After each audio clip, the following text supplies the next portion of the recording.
Panimulang pagbasa, Lesson 2. Bigkasin natin ang tunog ng bawat letra. A, E, I, O, U.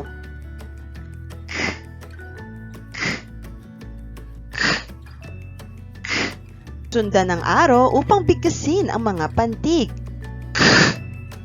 A, A, ka, ka, ka, ka,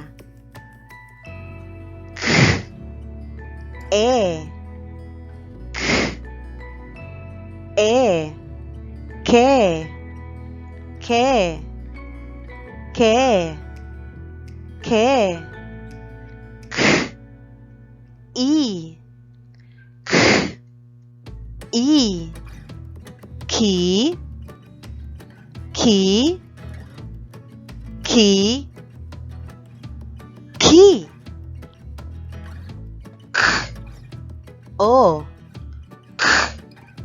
o, ko, ko, ko, ko, u,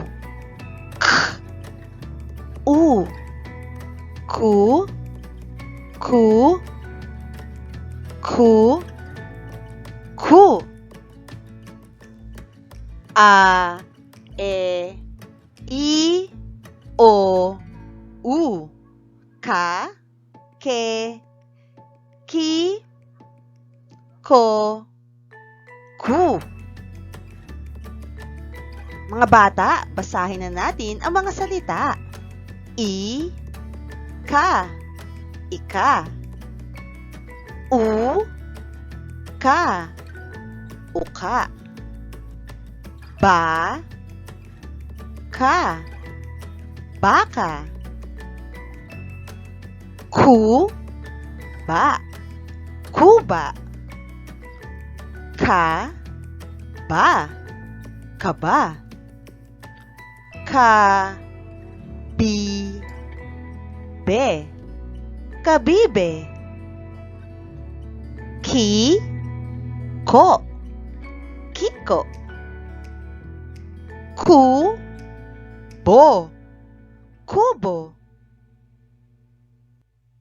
Ika, uka, baka, kuba, kaba, kabibe, kiko, kubo. Maraming salamat sa inyong panonood. Huwag kalimutan mag-subscribe sa aming YouTube channel at i-like at follow ang aming Facebook page, School Rocks Nation. Hanggang sa muli!